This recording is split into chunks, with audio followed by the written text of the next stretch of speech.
Well, good morning, everyone, and welcome to Living Beyond Limits. You all know I'm Reverend Jennifer Spear. We are a part of Centers for Spiritual Living. I welcome you, and I welcome those of you who are joining us online today.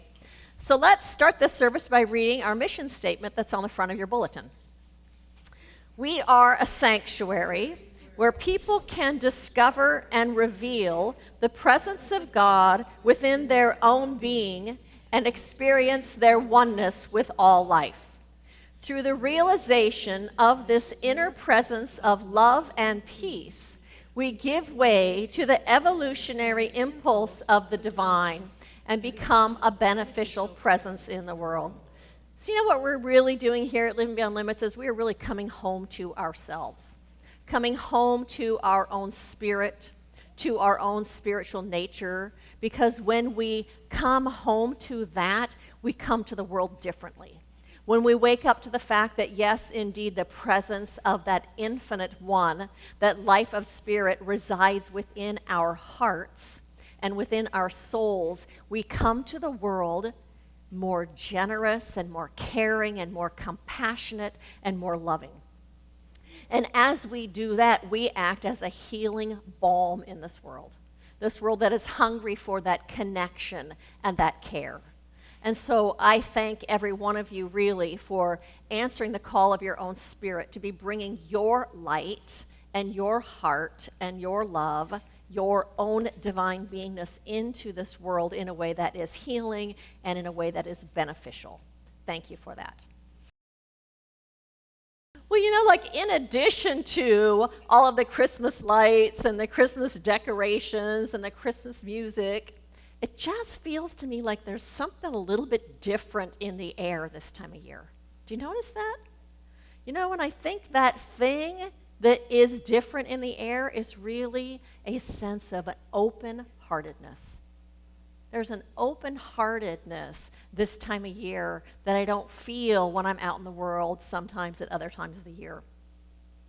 That open-heartedness gets expressed as love for each other, especially, and one of those ways is through gift giving that we do. I think that open-heartedness gets expressed in the time that we all take to contemplate the people that are important to us this time of year. Because that's really what we're doing is when we start making that list of who we want to buy for, we're thinking about who's important to me and how do they feel in my heart. And I think that opens our hearts a little bit. I think that that awakens our gratitude also for the people that are in our lives.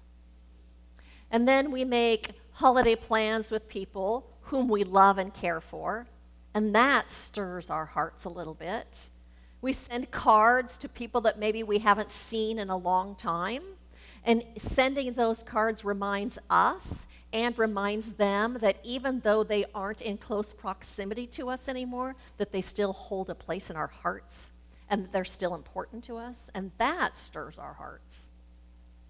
Do you know that people at this time of year give to nonprofits more than any other time of the year, all accumulated together? And at Living Beyond Limits, we just adopted a family from the Long Beach Women's Shelter and bought gifts for that family. And you know what? That lets those people know also that even though we don't know them, that they're still important. And that we still care even though we don't know them personally. And every year when we adopt a family like that, we are happy to do that. We're happy to buy those presents. There's never any leftover gift tags. Everybody steps in and wants to do that. And we're happy to do it. And we feel blessed to be able to bring somebody a little bit of joy and a little bit of love to someone who might need a little bit more joy and a little bit more love this time of year because of what they're going through right now. So how is all of that for open-heartedness? All of that. And sometimes I hear people complain, oh, Christmas has lost its meaning, or the Christ has been taken out of Christmas. But what if Christmas and this Christmas season and the evolution that has happened around it, maybe it's really all about opening our hearts. Maybe it's all about stirring the love within us so that we bring it forward to a greater degree than we do the rest of the year. So that we become aware of that love in our hearts and the love that we have for people to a greater degree than we do the rest of the year. What if it's about awakening a generosity and a care that's been sleeping inside of us? What if the purpose of this season is really all about awakening our spirit and awakening that living spirit that lives within us that gets to be expressed through that giving and that generosity and that kindness? And what if it's about just experiencing our connection with each other, both the people that we care about deeply and with the people we really don't even know? What if it's about awakening our common humanity? You know, as spiritual beings, we need to love, and we need to share our love. We need to give way to that love that sometimes slumbers inside of us. We need to experience our own goodness and our generosity and our open-heartedness. And we need to experience that connection that we have with each other. Pam Grout, in her book, Thank and Grow Rich, says, we are people who need to love. To the degree that we are able to do that, we are happy and fulfilled. We need to love. That's part of our spiritual nature. We also need to experience joy, and we need to experience gratitude. And all of those things that I named enable us to do just that. The problem is that sometimes we lose sight of that inner meaning and that feeling in our hearts that gets brought up and expanded. Sometimes we forget and lose sight of the underlying point of it all, and then we end up getting so overwhelmed. If we lose that connection with what Christmas time, the holiday season, feels like and calls forward in us, that's when we get overwhelmed. We get overwhelmed when we get so focused on the outer stuff that needs to be done, or the outer stuff that is really meeting somebody else's expectations, somebody else's things that they say we should do, this external pull to us. That might be gift buying for you. It might mean participating in some obligatory Christmas exchange, present exchange. It might mean it feels like that outer call thinking that you have to put lights up on the house, or that you have to decorate your front yard, or that you have to decorate your house. Maybe it's about having to go to an office party, or feeling like you need to do cards, or wrapping the perfect gift. Do you spend any time thinking, oh my gosh, this gift isn't good enough? I need to find the perfect gift. And you know what? When we do that, we put so much pressure on ourselves, so much external pressure that has nothing to do with this inner experience of Christmas. And we put so much pressure on ourselves to do everything perfectly. So if you are feeling overwhelmed at all by the holiday season, that is a sign that you have become detached from your heart and the heart of Christmas and what that means for you. It means that you've become detached from the purpose of it stirring your heart and your spirit. If you are feeling overwhelmed, it means you have left your heart and are in your head. It means that you are externally motivated and that you are coming from your ego rather than your heart. There's a story that Parker Palmer tells. It was a cold December day when a shopper during the same busy Christmas season we are all experiencing paused on her rounds and was touched by the sight of an unshaven, homeless old man sitting on a park bench. His jacket was threadbare, and he had a paper bag around his neck to keep out the cold. She just stood there and sorrowed for the man. About that time, a young girl was passing by, and she stopped and removed the woolen scarf from her neck and wrapped it around the man's neck and slipped away. The pure, childlike expression of the indwelling Christ power not only comforted the old man, it transformed the woman who witnessed the gesture. She made a commitment to not live her life as an idle spectator, but to wrap others in compassion and understanding. The Christmas story reminds me of a simple fact that transcends traditions and creeds. Each of us has a chance to live as a light in the darkness, right here, right now.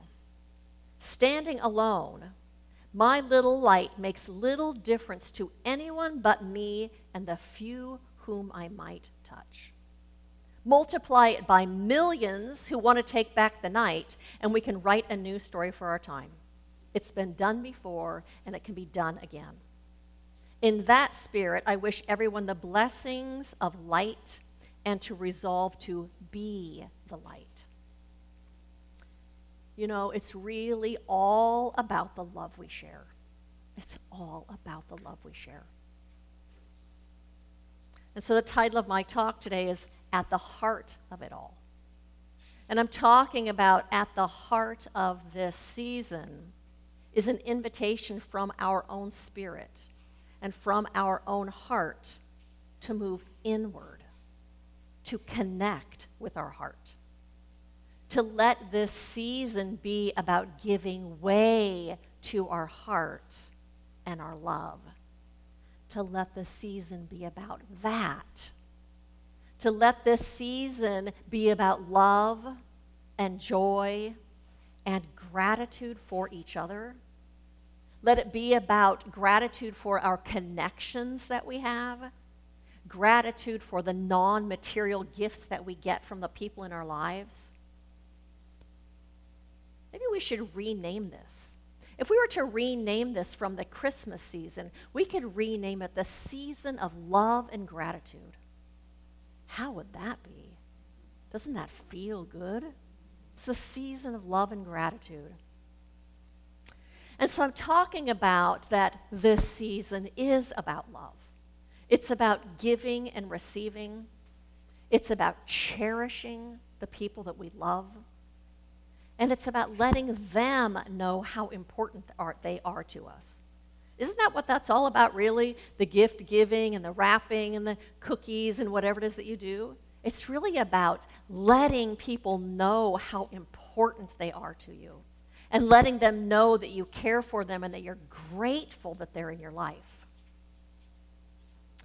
In turn, that then enables us to experience that gratitude, to activate the love and the good within us, and to celebrate all of that. Joel Goldsmith said, "The only reason there is for living is love." It sounds strange, but it's true. There is no other reason for staying on earth than the opportunity to love. And anyone who has experienced this knows that there is no joy like loving, no joy like sharing, bestowing, understanding, and giving, all which are but other names for love. The truth is, the gift that you are giving, when you give that gift, is really the gift of your love and your gratitude. The gift that you are really giving is the gift of your energy. The gift that you're really giving is the gift of your care. And so as you go about all the things that you are doing this season, I encourage you to keep that in mind and to stay out of your head and stay in your heart. If you stay in your heart, this will be a totally different season for you. So I invite you to stay out of your head and to stay in your heart. And so I invite you to repeat that little affirmation again after me. The gift that I am giving is my love and appreciation.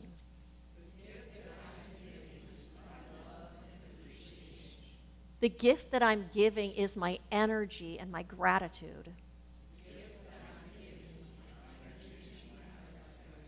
The gift that I am giving is my care. Just stay focused on that, even as you're wrapping the present, even as you're baking the cookie, even as you're shopping or doing whatever you do. The gift that I'm giving is my love, my care, my gratitude, my energy. That's really what I'm giving. Those material gifts are just external symbols of what I'm really giving. And so this coming Tuesday, you've probably never heard of this, is National Say It Now Day. December 17th is National Say It Now Day as a day to tell friends and loved ones how important they are to us by expressing gratitude for all the ways they've impacted our lives. With the year winding down, it's the perfect time to show gratitude to those around us for all they have done during the year. The Say It Now movement owes its origins to Walter Green, a former CEO living in San Diego, and two pivotal experiences that left an indelible mark on his life. The first was a year-long journey across the United States, visiting 44 people who had significantly impacted his life. This led to his book, quote, "This is the Moment," where Walter laid the groundwork for the importance of expressing our feelings for others. The second experience occurred when a friend asked him to organize a celebration of life after his passing. Walter declined. Instead, he convinced him to have a living tribute for his birthday, where his nearest and dearest gathered to celebrate how much he'd meant in their lives. The event was so enriching for everyone that it affirmed Walter's commitment to make living tributes a normal part of our daily lives. In 2022, Walter officially launched the Say It Now movement. Years ago, I used to go to church with a woman named Kay Turner who developed ALS and knew that it was terminal. And instead of having a memorial service, the people in her life planned a living tribute. Just like a memorial service, all these people got up and talked about her and talked about the experiences that they had in their lives with her. People got up and honored her. Even the mayor of Laguna Beach, she had done work and had they dedicated a library to her during that time. They had the videos from the time that she was a child all through her life and all the things that she had done. And all of us got to celebrate her while she was there. It was amazing. So he goes on to say, we all need to make time for gratitude. National Say It Now Day gives us a chance to pause and reflect on what people mean to us. We encourage people everywhere to take a moment to tell their friends and loved ones how much they mean to them while they are still around. Don't wait. Say it now. That's this coming Tuesday. And so I invite you, as part of your gift giving between now and Tuesday night, to tell some people in your life how much they mean to you and why they mean that to you. And so I'm going to ask you just to think of for a moment, whom are you grateful for today? Just give yourself a second to think about that. To whom are you grateful? And what about them makes you grateful?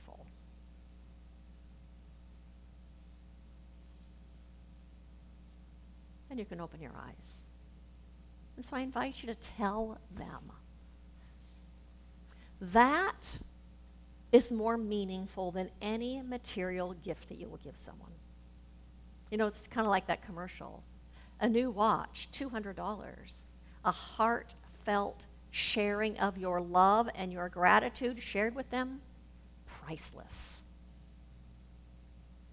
And so my invitation to you is to allow this season of love and gratitude, to move you inward, where you contemplate those people that are important to you, where you think about why they're important to you, where you celebrate them in your heart and with them when you get together. To allow yourself just to kind of sit in that. At moments, maybe when you're sitting in front of the Christmas tree or you're having a hot cup of tea or whatever you do, to just kind of sit and think about that and think about them. Allow that gratitude and that love to be stirred up inside of you so that it actually takes up more space in your consciousness. And let it be less about having everything done perfectly and having all of that external stuff done, and be more about your heart and your love and your connection with them and your gratitude about all of it. And know that your love and your attention and your care are really the true gifts that you're giving this season, the true gifts that you're giving to each one of those people, and that material gift is just a symbol of that. And let your sharing be the gift.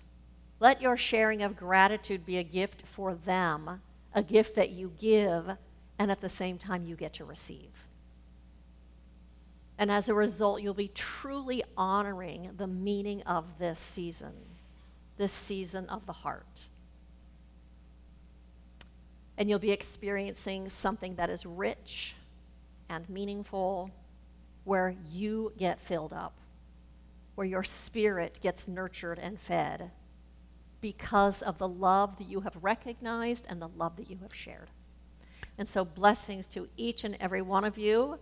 Merry Christmas, happy holidays, happy season of love and gratitude. Blessings to you. And so I invite you to join me in turning our attention to the capital T truth. The capital T truth that really God is ever present. That one power, that one life, that one beingness, that one that is synonymous with good. That good is ever present. And that it is good that is unfolding itself all around us, through the hearts and through the hands of the populace all around us. That it is that good and that love that is expressing through us this holiday season, and that is expressing through everyone's giving. I know that at this time that hearts are being stirred and awakened and opened simply because it is this season. There is something magical about this time of year. And that magic is love. And that magic is our connection with each other and with all of humanity as we share this season together. And so I speak this word right now knowing that that infinite good of the universe is pouring itself into the life of each and every person. And that right now they are being blessed with whatever it is that is needed. That every need is being met by this boundless good of the universe. I know that there is an opening and a receiving and a gratitude and a fulfillment that is happening. As we celebrate each other, as we celebrate love, as we celebrate life. And of course, I speak this word also about every single politician, every decision maker, knowing that the intelligence of God lives within them, and that right now it is making its way forward and being experienced to a fuller degree, that infinite intelligence is leading them, that absolute knowingness of the universe that sees the whole picture, that knows the whole, that is leading them and guiding them, and that their hearts have also been awakened. And not just that wisdom leads them and guides them, but their hearts and the love of the divine and the truth of this one human family right now is stirring, awakening, growing, expanding, filling them, because it already fills all of time and all of space. And so we see that happening. We accept that that is happening now. We put our faith and our trust in spirit and its unfolding. For it requires nothing but the slightest opening. And we are creating a greater opening right here and right now. And so it is with gratitude that I release this prayer into the creative law of the universe, knowing that it always responds by saying yes. in our openness, there is plenty of room for it to unfold. And so I release this in gratitude and invite you to join me in saying, and so it is. I have a couple of invitations for you. One is next week is our holiday candle lighting service where we are honoring different religious traditions and honoring the light in all of them. We're doing that at our service next week, so I invite you to bring friends or family or anyone who might like to be a part of that trans-denominational holiday celebration.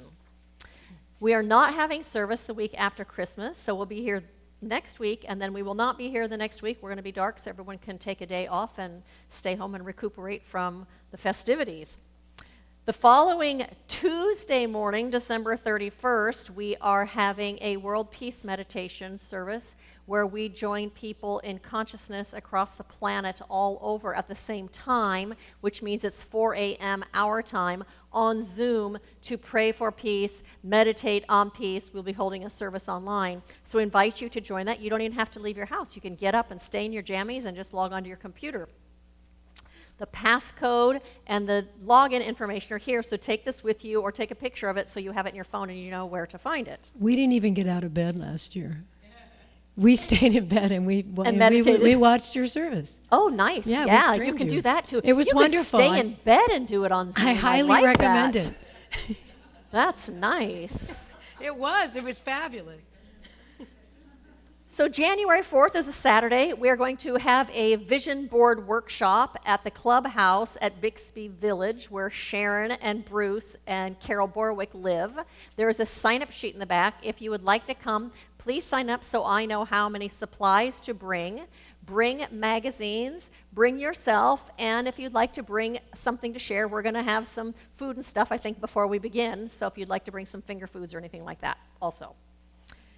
We're going to start a class on January 23rd. We taught this class a little more than a year ago, and everyone loved it so much that they requested that we do the class again. It's called Journey of the Soul. You're invited to join us. Join us. There's also a sign-up sheet in the back. It is really a class about moving into a place where you listen and hear the call of your soul and letting your soul guide you in this lifetime. And it's a lovely, rich class. Is there a book? I don't even remember. Magic of the Soul. But it's a light book reading and big experiential. So we'd love to have you join us for that. We have prayer support after service if you'd like to pray with a practitioner. We have prayer shawls. You know that our Sunday talks come out on Monday, and we invite you to share them. And follow us on social media. That's it. And so last but not least, I invite you to repeat after me. Good fills my life now. Good fills my life now. I recognize it. I savor it. I savor it. I own it. I own I it. live it. I live And it. so it is.